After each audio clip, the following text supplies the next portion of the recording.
Nothing like calling an early briefing and then being like a half hour late for it, huh? You're welcome. That military precision that we've come I to have know and long expect. since given up military precision. I am a civilian now. Just a couple of things at the top. Tonight, I think you know this, the Secretary is going to travel to New York City, where he's going to be joining Oscar winners Leonardo DiCaprio and Fisher Stevens for a screening of their film, which is entitled Before the Flood. The screening will take place at the United Nations. Before the Flood, I think you know, is a film about the effort to combat climate change. Following that film, the Secretary will participate in a panel discussion with Mr. DiCaprio, Mr. Stevens, as well as the Deputy Director of NASA, Deputy Director of the Sciences and Exploration Directorate of NASA, Piers Sellers. That Q&A, that panel discussion, will be an open press event. So there's that. I also just want to, because I'm imagining it's going to be foremost on somebody's mind, comments that we have heard again coming out of the Philippines. In this case, comments that President Duterte made in Beijing. And I just want to say that obviously we're aware of this rhetoric, of course, and we still hold that it is inexplicably at odds with the very close relationship that we have with the Filipino people, as well as the government there on many different levels, not just from a security perspective. We are going to be seeking an explanation of exactly what the president meant when he talked about separation from the U.S. It's not clear to us exactly what that means in all its ramifications. So we're going to be seeking a clarification on that. I would add that Assistant Secretary Russell will be in the Philippines, in Manila, this weekend. This trip was long scheduled. I don't want to give any impression that it was thrown on as a result of recent comments or activities. It was something he's been planning for months, but it does give us an opportunity in the context of these comments to try to get a better explanation of what was meant by separation and where that's going. The last thing I'll say on this, well, two more things. One, it isn't just the United States who is baffled by this rhetoric. We have heard from many of our friends and partners in the region who are likewise confused about where this is going, and also, we believe, are trying to learn more on their own about what it portends. And then finally, as I have said before, I will say again today, we remain rock solid in our commitment in the mutual defense treaty that we have with the Philippines.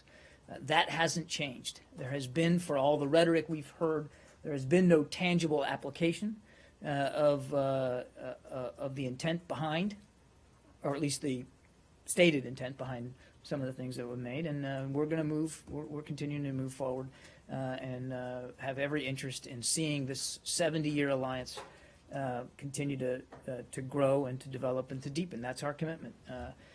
We have a close relationship, not only with the government, but with the people of the Philippines, and it's our hope and our expectation that will continue. So I just wanted to lay that out there. I figured that might be on your minds today, so I wanted to just put that out there. You may have a close relationship with the government and the people of the Philippines, but you don't seem to have a very close relationship with the president, who is, the head of the government.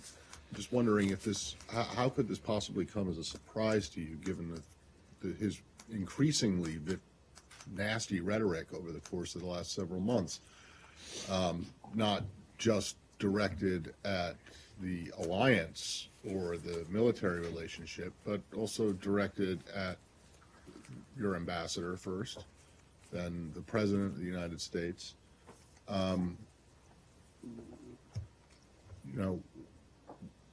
Why are you surprised now that he would say something like this? And secondly, he was semi-specific in what he meant by separation. He talked about economic and military ties. Perhaps, I think, if I'm not mistaken, he said perhaps not the cultural side or the. Well, that's just the point, man. I mean, whether he was semi-specific or not, I mean, I don't want to quibble over percentages here, but obviously we believe that there's certainly room for. Well, we have an interest in trying to gain a little bit more clarity on what he meant. And I think even in your question, you hit on exactly why we would seek greater clarity on this. The second thing I'd say, though, is I don't think I said it at the outset, and if I did, I was mistaken. I don't mean to. I wasn't trying to say we were surprised by these comments. As I said, we have continued to see. Unaware. No, I said we were aware of the reports. No, I know that, but I mean, it's not something that you expected.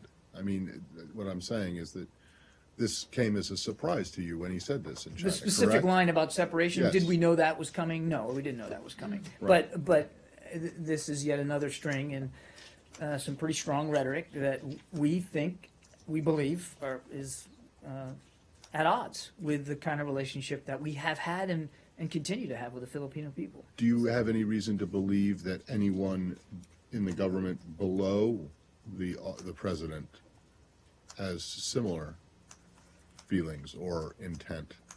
That's difficult to know, Matt. I don't know that we have particular insight into people below his level and what they might, how they might view his comments. What I will say, though, is that, we have, in the past, in recent weeks, we've seen some of this bombastic rhetoric clarified or walked back after the fact. So, again, all of that gives us reason to think that there's a purpose in trying to get a All right. better, Last- deeper explanation on this. And last thing, very quickly, who, other than Assistant Secretary Russell, is anyone approaching the Philippines government in the Well, our immediate? Our immediate ambassador term? has been obviously in touch with officials there, of course. To- Well, not, I mean, Since- today, no, I mean, in general. on this On this particular separation line, thing. I'm not aware of any other communication on this particular line. I mean, look, it just happened. Our ambassador has, as you would expect, has stayed in close touch with his counterparts in Manila, and I suspect that that will continue, and that there are conversations about this going on. But I can't confirm that as we stand here today. Wouldn't surprise me at all, though, if the ambassador was having those kinds of conversations. And as I said, Assistant Secretary Russell will be heading over in a few days, and he fully expects to be able to have those kinds of conversations as well and try to figure out exactly what this means. All right, so I know I said it was the Hang on, last one, Ross, but hang on. just I promise this is the last one. You- More that was broadly. two I questions know, ago, I you know. promised. All right. No, go ahead. I'm kidding. Go ahead. I just want to, more broadly, in terms of the whole rebalance to Asia or pivot, it seems as though instead of gaining or increasing your influence, you're losing it. Would you well, I'm sure you would disagree. Why would you disagree with that? Yes, of course we would disagree with that. Look, the rebalance is so there are a couple aspects to it. It is advancing. We are seriously committed to it, and you can see it across, again, many different sectors of government and even non-government activity. The second thing I would say is that relationships in that part of the world or in any part of the world are not zero-sum games, and we're looking at it like that. We've long said that we would welcome a closer relationship between the Philippines and China, between other nations and China. This doesn't have to be binary, and it's not zero-sum. And for our part, the rebalance was never about any one country in the region. It was about putting more of our efforts as a government, as an administration, in the Pacific theater, because so much of the future is going to be tied up there, economically, from a security perspective, politically, socially.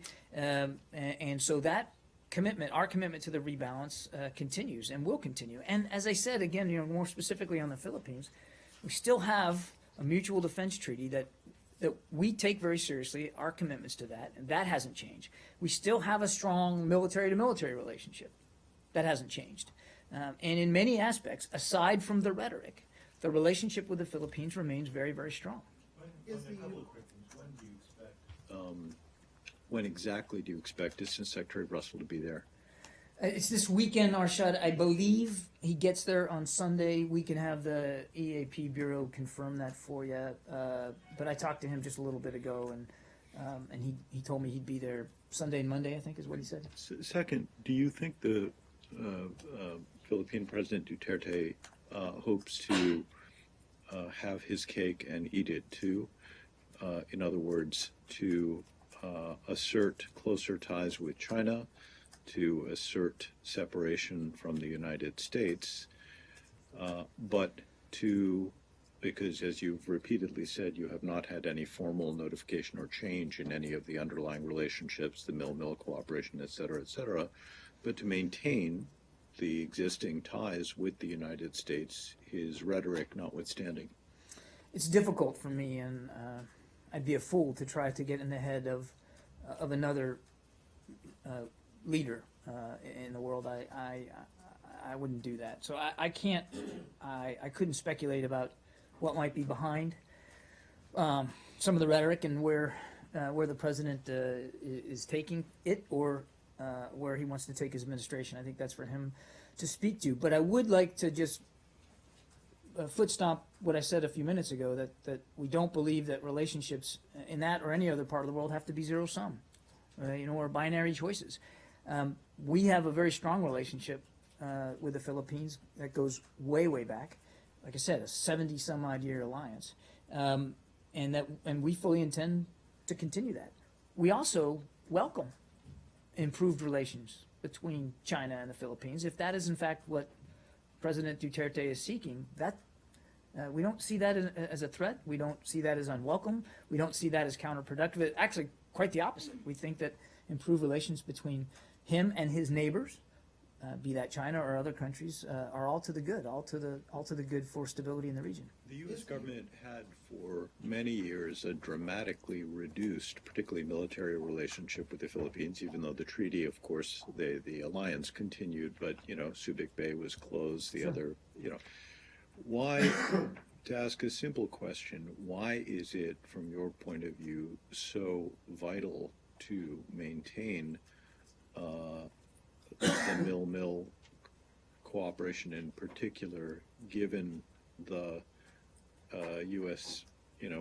forward projection in Japan, in South Korea, in Guam? Why is it so essential to have a better military, or to maintain the existing mill-mill cooperation with the Philippines? Well, one, there is the issue of the treaty itself, which binds us to a security relationship with the Philippines. But that doesn't mean you necessarily have to have the rotating deployments that you've agreed this year. No. Yeah. So, but I'm just trying to frame it. Yep. So, I mean, the first foundational reason is we have a treaty that we are obligated to meet the requirements of, and we do. Every defense treaty is different. Everyone's defined differently, and in executing the obligations under a defense treaty, and I don't want to stray into my former life here too much, but as you meet those commitments, it varies based on the foundational components of the treaty and the needs of both parties. And I'm not an expert on exactly how we meet every obligation in that treaty. My Pentagon colleagues could probably help you out with that, but it does involve a certain level of routine training and exercising and advising and assisting, and there's even a defense relationship there in terms of foreign military sales. So it exists on many different levels, and we believe that it's important to continue to, in order to make the treaty real, to give it the teeth that it needs, you've got to have those other activities persist. And so again, we're very committed to doing that. I'm not sure I completely answered your question, though. No, well, I mean, basically, my question is, you lived without the super close mill-mill relationship for a long time. I mean, there was a dramatic, Subic Bay closed, the air base got hit by a typhoon, I think. I mean, there was that tremendous withdrawal from the Philippines in the early 1990s. Our presence does vary over time, yes. Yes. Thank you for reminding me. Right. I knew there was something I was missing in your question. So why is it so vital, now, I guess, is my point? Is it because China is so much more assertive in this, about its claims in the South China Sea, and therefore you think it's vital to be in the Philippines on a rotating basis? Is that what has changed here, or could you live without them as you did for 20-odd years? So a couple of thoughts there. First of all, you're right that our overseas footprint and the number of exercises we do, or the scope of defense sales, that changes over time. Some of that's driven by bilateral sovereign decisions that either party makes. Some of it's driven on our behalf on budgetary constraints, and that was a factor in some of the drawing down of as well as local desires. And then you rightly pointed out, natural disasters kind of get in the way and do force the United States military to rethink its presence. That happens in virtually any bilateral military relationship. You're going to see things ebb and flow. Some of it's not based on threat at all. Some of it is. So let's go back to this presence in that part of the Asia Pacific region. It remains a vital region, aside from the growing assertiveness of China, which obviously has our attention. There's no question about that. So aside from the tensions in the South China Sea, there are and have been already good, solid reasons why we would want to continue a strong defense relationship with the Philippines, just because of the economic lifeblood of the region, the amount of commerce that just simply flows through those waters. So I mean, there's plenty of good reasons to do that, and it is in keeping this continued rotation, or I'd say maybe not even continued, to your question. I mean, renewed interest in rotational activity from a military perspective in the Philippines is really born out of, my answer to Matt on the seriousness with which we take the rebalance, and how we're trying to advance that. I have one other one on this, which is since President Duterte came to power, which is not so long ago, there have been several thousand, as you well know, killings of alleged drug dealers and others. The human rights community describes these as extrajudicial killings, and as you well know, the Leahy Law limits the assistance that you can provide. Yeah. Is this, despite the attractions of its geography and despite the treaty, which, as you pointed out, doesn't oblige you to have a specific amount of military presence there, and it's varied from decade to Correct. decade. Why is this an ally you want to have, given your A, human rights concerns, and B, this angry rhetoric often directed at you? Why is this an ally you want? Is geography destiny here, and you just have to have it? Well, I think the alliance, as I said, some 70 years old now, has weathered all kinds of different storms, be they actual storms or political storms. And again, we're focused on keeping it solid going forward. It's based on a very rich history, people-to-people ties that, again, go back not even before, obviously, World War II. And it includes a very vibrant Filipino-American diaspora of Filipino Americans who enrich our culture, enrich our society, enrich our armed forces, and a very long list of shared security concerns. So it is a country in the crossroads of a very important region, a region that is undergoing enormous strain and change. It is a commitment and alliance that we have that we not only entered into honorably, but we intend to continue to honor going forward. And that, to your question on human rights, we've been very open and honest about our concerns over human rights activities there, and you can go on our report online and see that. We're not bashful about expressing those. You're right about the Leahy Law. I mean, obviously that applies there and anywhere else around the world. We have restrictions on what kind of aid and assistance can go to specific units, that if we have credible information that they're violating human rights, that aid cannot go forward. We always look at that on a unit-to-unit basis. It's always under review.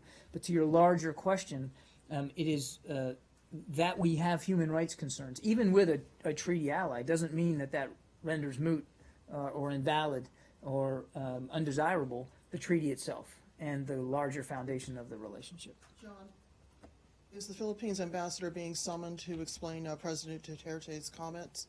I'm not aware of any such summons. Is that something that you anticipate will happen? If we have something to report on that, I'll let you know, but I'm not aware that any kind of summons like that's coming. And then one other... As I said, yeah. Assistant Secretary Russell is going to be heading to the region in just a Right. few days, and I Right. think his conversations will hopefully suffice for the kind of explanation and But there More will be detail a that we're lag of seeking. at least 3 days, and, certainly the ambassador is here. Why not just have him come in and say, Well, well, I don't think we believe there's a need to do that. But if that changes, I'll let you know. and then going back to something that you just talked about, the overall relationship between the U.S. and the Philippines, the economic relationship, could that be imperiled given that Philippine workers are hired to work at naval installations around the world? I've seen them with my own eyes at PXs and, cleaning facilities and doing maintenance.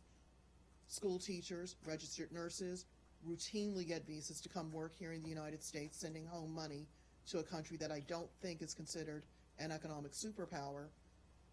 Does the U.S. believe that President Duterte believes or understands that he could be imperiling a real economic support for his country by making these sorts of comments and making these sorts of overtures to other countries in the region? I have no idea what he thinks or believes about where he's going with these comments. Again, as I told Arshad, I wouldn't put myself in a foreign leader's head. I can't do that.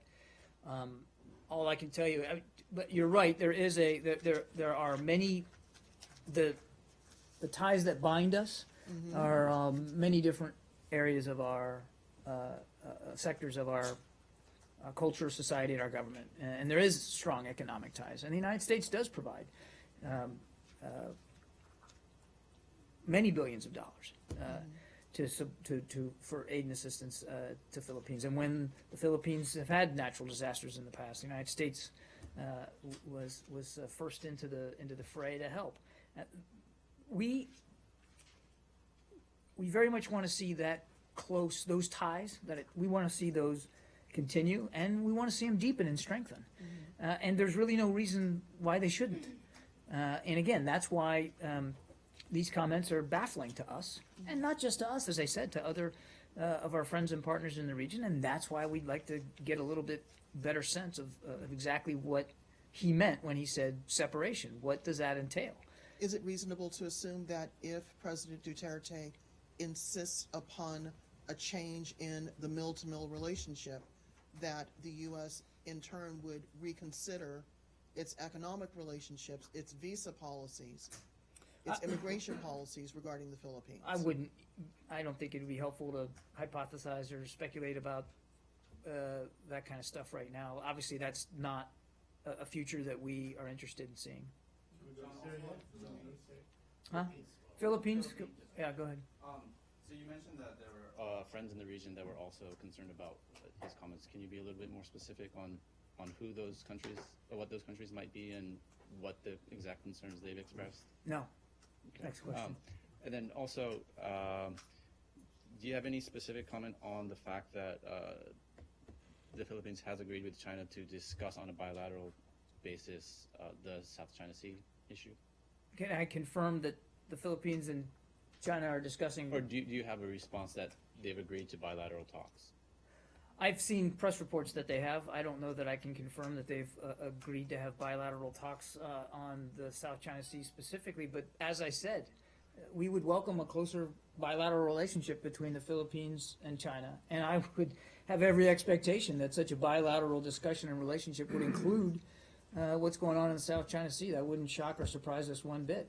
But we welcome China and the Philippines being able to have a closer dialogue and discussion. In fact, a closer relationship. Do you think That doesn't bother us. You think that's a positive step in terms of resolving their dispute? I think any dialogue between two nations involved in the tensions there, any dialogue that can lead to peaceful diplomatic solutions to some of the claims disputes, obviously we're in favor of that. Obviously we would see that as a positive, productive thing. And we've been saying that for years now, that we want these things to be resolved peacefully, bilaterally, in accordance with international law and norms. And if President Xi and President Duterte have that kind of conversation and they can arrive at some solutions and reduce the tensions there, that's all to the good. Yeah. So last week, Toner said that the working level relationship between the Philippines and the United States is still strong and rock solid. Have you seen any shift in the working level relationship? No. So recently, outside of the U.S. Embassy in the Philippines, there's been a lot of activity as far as protests and such. Yeah. In fact, some pretty horrible video came out the other day. I'm sorry, say, Some pretty horrible video came out the other day with the police van. I'm wondering, with Russell going this weekend, do you think that him being there at the same time during these protests would heighten tensions at all? well, we certainly don't want to see tensions heightened regardless. I don't think that Danny would go if he felt that him going would exacerbate any tensions. I think he's going, again, long scheduled, long planned. He still believes that that it's important to make this trip, particularly in the context of recent events. And believe me, I don't. He would not go if he felt that that he was going to make the situation worse in any way. And I don't believe that he will. Three, but they're extremely brief. One, when you didn't want to be specific about what other countries have are baffled by this, is it more than? Can you say it's more than just other ASEAN members? I think we We I would talked let- about the region. I would you let- said the region. That's Southeast Asia, but I mean, does it extend beyond Southeast Asia? I think there are many. Yes, it does. There Okay. are many nations in the region that are concerned and baffled. I'll let them speak for themselves. All right. But does Secondly, it go beyond ASEAN? Yes. yeah. So I mean, one could assume then it's Japan, I'll just leave it the at that. Korea. I'll leave it South there. Korea. Secondly, have you heard anything through the embassy there about concerns among American expats living in the Philippines? Because what you mentioned, the Filipino American community here, the diaspora, which is quite large, but there's also quite a big number Sure. of American expatriates there. Do you know? Have you heard any reports of concern? We have not. from- I'm not aware of any specific concerns expressed by Americans that are living overseas. All right. And then lastly on this, I don't know if you're aware of this, but today is the 72nd anniversary of General MacArthur returning to the Philippines after his... I only know because I saw your tweet. Yes, exactly.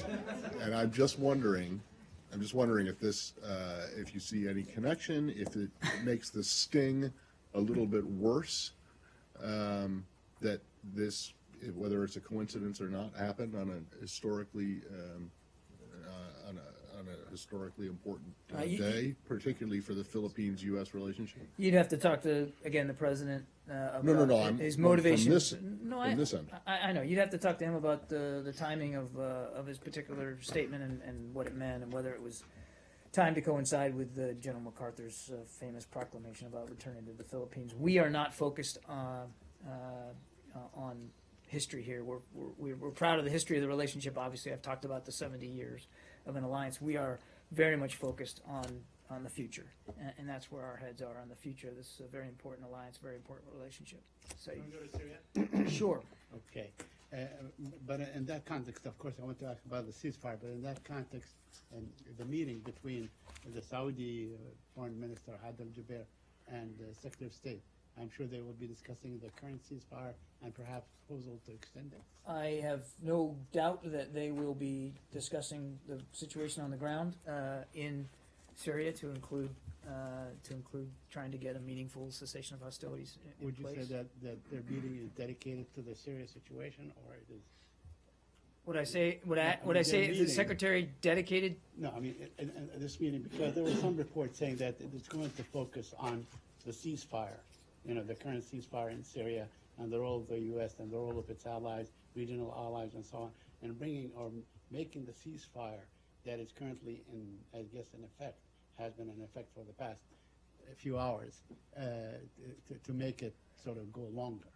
Obviously, we would like to see it persist and sustain itself and be renewed. I mean, Right. clearly. And absolutely, he will be discussing with Foreign Minister al-Jubeir this afternoon the situation on the ground, our continued efforts in a multilateral way to try to get at a meaningful cessation of hostilities that goes beyond just Aleppo. Obviously, Aleppo is the focus, but goes beyond Aleppo. Because there were statements, attributed to Mr. al-Jubeir just a couple of days, 3 days ago, about arming, the rebels, or what he called the moderate rebels with lethal weapons and so on. So are you on the same page in this thing? Would you be willing to arm the moderate rebels with more lethal weapons and maybe supply them with, surface-to-air missiles and so on that can bring Russian and Syrian airplanes down? What we want to see is a meaningful cessation of hostilities that can get us back to political discussions, because we still believe, hang on guys, we still believe in a political solution to this. And as a government, I'm not going to speak for other governments, but I can speak for ours. We continue to examine a range of options at our that are available to us going forward in Syria. But as you and I speak here today, Saeed, nothing has changed about the fact that we continue to believe the best option is a political one, a diplomatic solution. And that is what Secretary Kerry's focus is on. That will be a major topic of discussion when he meets with the foreign minister this afternoon, and that is what we're continuing to work towards. A couple more on this one. On the ceasefire itself, I mean, seeing that there was actually a lowering down of hostility and bombardments in the last couple of days and so on, and now the ceasefire seems to be holding and it's quiet all over. So are you optimistic that this can go on, or that Lausanne was not a total failure, as has been suggested? I don't know who suggested Lausanne was a total you know, failure. like, Maybe you did. We didn't. Well, okay. I mean, My article did, okay. your article No, said I it mean, was. I- Well, there you with that go. information, So it's so, definitive. yeah. No, look, I mean, the Secretary said coming out of the meeting in Lausanne that we got exactly what we expected to get out of it, which was having a good multilateral discussion about ways forward. Did it solve everything? No. And yesterday you heard him say publicly that he has no special expectations, no high sense of expectations right now in these discussions. So would he like to see this temporary ceasefire take hold and last longer? Absolutely. Would he like to see it extend to beyond Aleppo and other places of Syria? You bet. Does he have great high expectations and hopes that it will? No. He's pretty pragmatic about this. And we've seen time and time again where the regime or their Russian backers have said, well, we're going to do this. We're going to stop firing. We're going to put airplanes on the ground, and then they don't meet it. So we, as he said yesterday, there still has to be a cessation of bombing in Aleppo, or you're never going to get not only peace in Aleppo, but an end to the civil war. You're never going to get the opposition to stop fighting and be willing to come to any kind of negotiated settlement or political talks as long as they continue to see bombs dropping out of the sky. So, again, last few hours, good sign. But it needs to be deeper and broader, and it needs to last a longer period of time. And, again, we're going to have to see how it goes. So just one more. The Russian foreign minister said that the only thing that is standing between a permanent ceasefire in Syria and is the fact that Nusra remains in Aleppo. So if they leave Aleppo, we will have a permanent ceasefire. Do you have any comment on that? I would say the only thing that stands between where we are now and a permanent enduring ceasefire in Syria is Bashar al-Assad and his supporters. Now, we recognize al-Nusra is a spoiler. We recognize the concerns about commingling. I have talked about this ad nauseum. But it is within the regime's power to put their airplanes on the ground and keep them there, and to keep their forces out of Aleppo and from killing innocent civilians and destroying infrastructure. It is totally within the Russian government's power and authority to do that with their own aircraft. That's what the problem has been. Look, you and I just got into a back and forth over the last few hours, where I agree with you. We've seen a reduction in the violence. Why is that, Saeed? Why? Because the Russians and Assad have decided that they're not going to fly as much. So it's absolutely within their power, and we've said that from the very beginning. The Turkish forces that are just north of Aleppo now and getting a bit closer there, Turkish-backed FSA, and they've also got U.S. Special Forces with them. Are they part of the coalition against ISIS, as is broadly understood, the FSA forces north of Aleppo now? I'm wary to talk about specific military matters. That there are, and I don't have perfect granularity on every group that's fighting.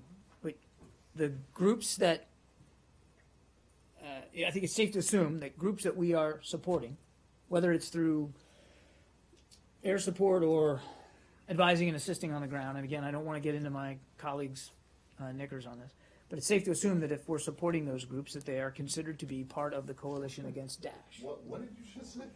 Let's just leave it in the transcript. What did I say? Get into, Into their business about okay. that. Come on. So without wanting to get into the Pentagon's knickers right away, I think you know what I meant. the FSA forces are getting closer to Al-Bab. They're getting closer to northern Aleppo. At some point, they're going to bump up against regime forces and/or Russian forces backing them. It would be inappropriate for them to clash. Well, but I don't want you to mix here the fight against Daesh and the support that we're giving to some forces on the ground are to fight So that was in the Daesh. premise of my question, that they're there fighting ISIS, and you've welcomed the advances they've made, but those advances are bringing them closer to other forces with which they are not friendly, but which are, well, would be, if the ceasefire was reinstalled, would be party to a ceasefire. Do you have any concerns that these forces that you're backing now against ISIS are going to wind up with a frontline? Well, we're backing forces to fight ISIS, to fight Daesh. That's the goal. We're not doing that activity to get involved and embroiled in the civil war. And what we want, and what we said over and over again, is we want every member of the coalition, be it a state or not a state, if you're fighting in the coalition against Daesh, just to focus on that common enemy, because we all face that common enemy. But I really don't want to get into hypotheticals and speculating about the dynamics of the battlefield in and around Aleppo. Our focus militarily in Syria remains focused on the fight against Daesh and only on the fight against Daesh. But you would give advice to forces that you are backing that their task remains to The fight advice ISIS. that we give is in keeping with the fight against Daesh and only Daesh. Ukraine? I think we're going to stay on Syria. You got Syria? No, I'm the meeting between the secretary and the Saudi foreign minister. Okay, let me come to you after. I'll go here. Go ahead. I actually have a short question, and then I'll explain what prompted the question. Okay. Is the U.S. fighting al-Nusra in Syria at this time? You were going to explain why you were going to ask the question. No, that is actually a very simple question. I mean, not. I thought you were going to ask the question and then tell me why you were asking me the question. The question is the U.S. fighting al-Nusra in Syria at this time? Our efforts militarily in Syria, as I said to Dave, is against ISIS, against Daesh. Now, there has been, I think, at least one, maybe more. I don't know. You'd have to check with my Pentagon colleagues. But we know al-Nusra. They're outside the cessation of hostilities. They're also a designated UN-designated terrorist group. They're Al-Qaeda in Syria, is how we refer to them. And I know that from a unilateral U.S. perspective, when we have had information that led us to take action because of plotting we knew they were doing, we did that. But the primary effort militarily in Syria is against Daesh. Does the U.S. You said you only had one question. Actually, you confirmed that. Basically, my other the one that prompted the question, so it's redundant right now, not necessary to ask. Does the U.S. have a more broad question? So in Mosul, the U.S. has a strategy to fight ISIL there, which is to support, to train and equip Iraqi forces. In Aleppo, let's say with Russia out of the picture, I'm assuming, and I'm actually certain, that the U.S. wouldn't do the same for Syrian forces. And I'm wondering, does the U.S. have a strategy of its own to defeat al-Nusra in Syria that does not involve Russia? We did have a strategy, if you might remember, if you go back to September 9th in Geneva, when Foreign Minister Lavrov and Secretary Kerry talked, and we struck a deal, right? An arrangement where if we got 7 days of reduced violence, we would stand up what was called a joint implementation center, by which we would share information with the Russian military, designed specifically to cooperate against al-Nusra, specifically al-Nusra. I mean, and Daesh. Daesh was mentioned in there, but al-Nusra was specifically named as a target of those kinds of activities that we would be willing to cooperate and share information with the Russians on. We didn't get there. So there was a strategy, and it was implemented. It was written down on September 9th, and you can go back and look at the agreement and see that. We just couldn't get there because the Russians weren't willing to meet their commitments. Yeah. Syria? Do you time? I have a Syria question now, too. Well, you're killing Samir over here. I'll go to you, and then Samir. I promise I'll get to you. You're being very patient. Thank you. Just more specific question about the Turkish Air Force bombing the Kurds in Afrin. It looks like the Syrian Kurdish forces, also Turkey-backed Free Syrian forces, both of them are racing to take over or reach to Al-Bab, still near Aleppo. Do you have a position to which groups to take over the Al-Bab? Do I have a position on what groups should take over Al-Bab? Because they are clashing with each other right now. They are trying to block each other right now. I mean, I'm aware of the clashes. We're monitoring it, as I think Mark said, closely. We've called on all parties to refrain from uncoordinated movements and to focus, as I said earlier, on a common enemy. And the common enemy is Daesh. Both these Syrian forces and Turkey can and should operate inside the coalition, which is to, again, to focus on Daesh and not one another, and that's what we want to see. But as I said, we also don't want to see any uncoordinated movements, and these strikes would qualify as uncoordinated movements. So on that Al-Bab question, do you have a position, because each of the groups trying to reach to Al-Bab, that is the main... I said our position is we want them to focus on the fight against Daesh. Yeah. Can you confirm there was a Kerry Lavrov phone call on Aleppo today? I cannot. I'll have to get back to you. I don't have a call to read out to you. Come back to me on Ukraine, please. I'll defer. My turn? Yes, it's finally your turn, sir.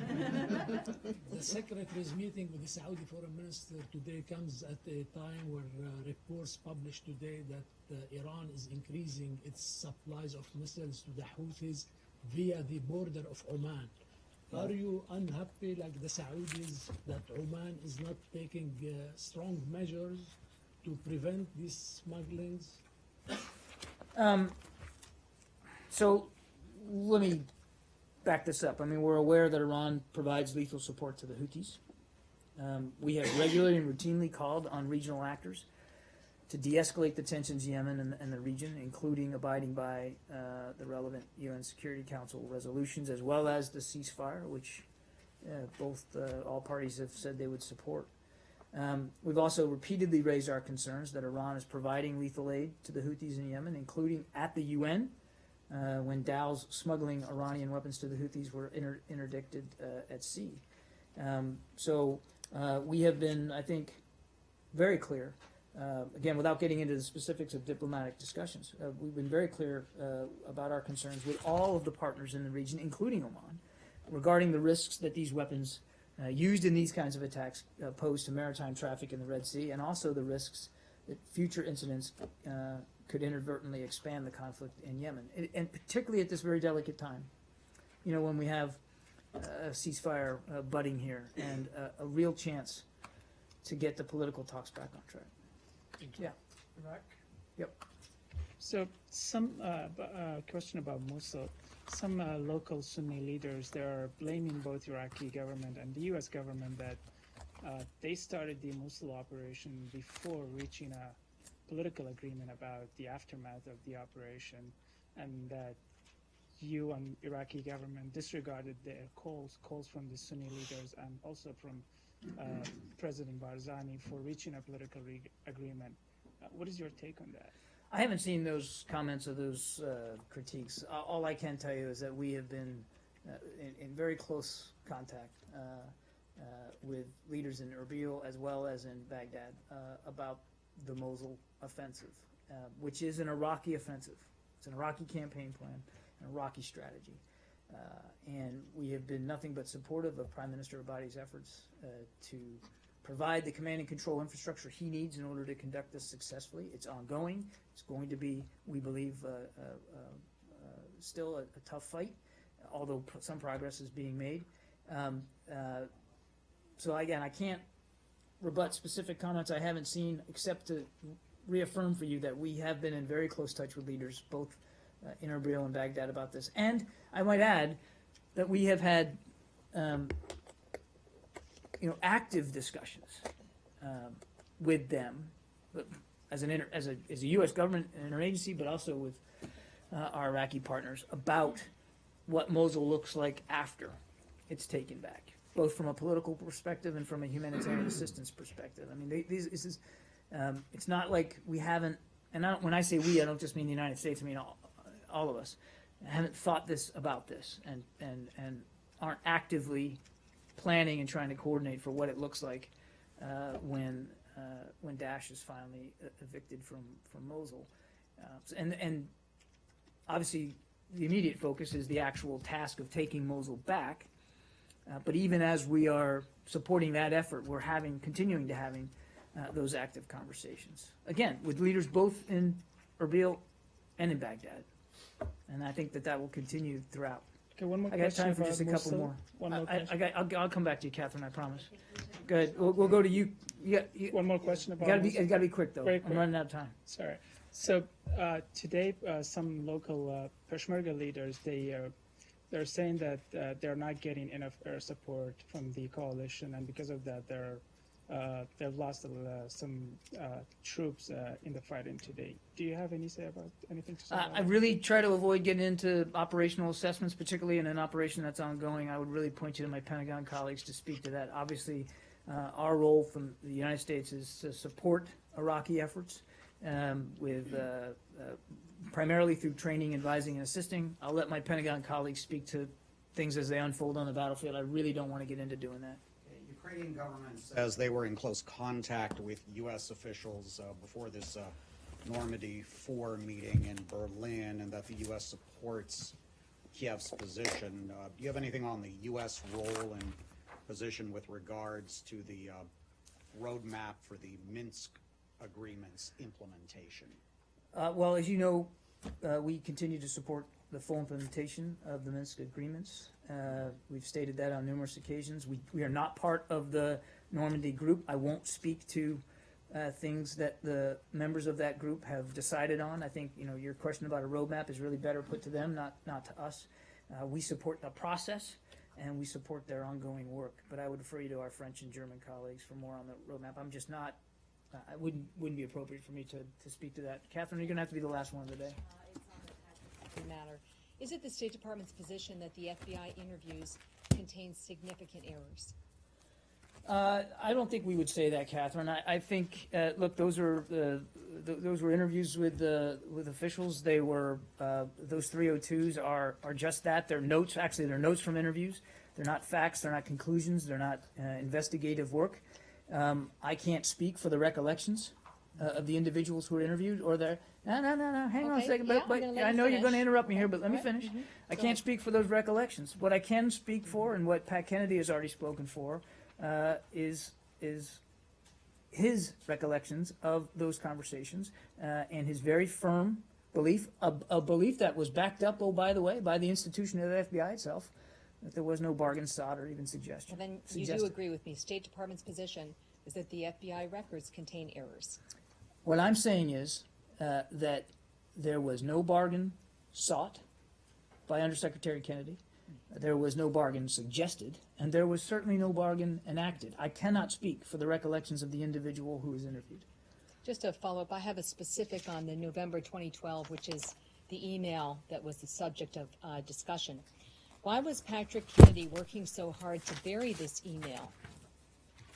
There, again, I can't speak for recollections here in an interview. There was absolutely no intent or desire to bury anything. And you can go on our website, as you know, and see that very email. Our focus, and Pat Kennedy's focus, over the course of many, many months, was to screen 55,000 pages of documents for release through the Freedom of Information Act, which took time and effort and painstaking professionalism. There was no effort. I respect that, but the language in the document is to archive it in the basement of this building. That's, I think, burying it. There was no intent to bury that or any other document, and you can go on our website and see it for yourself. It's not, just don't take my word for it. It's all out there. There was a very concerted effort to properly redact information in those documents because we have to under the law. There was no intent to bury or try to hide anything. And again, I think our actions speak much louder than my words when you just go to our website and look at it. Okay, thanks everybody. I really do have to go. I appreciate it.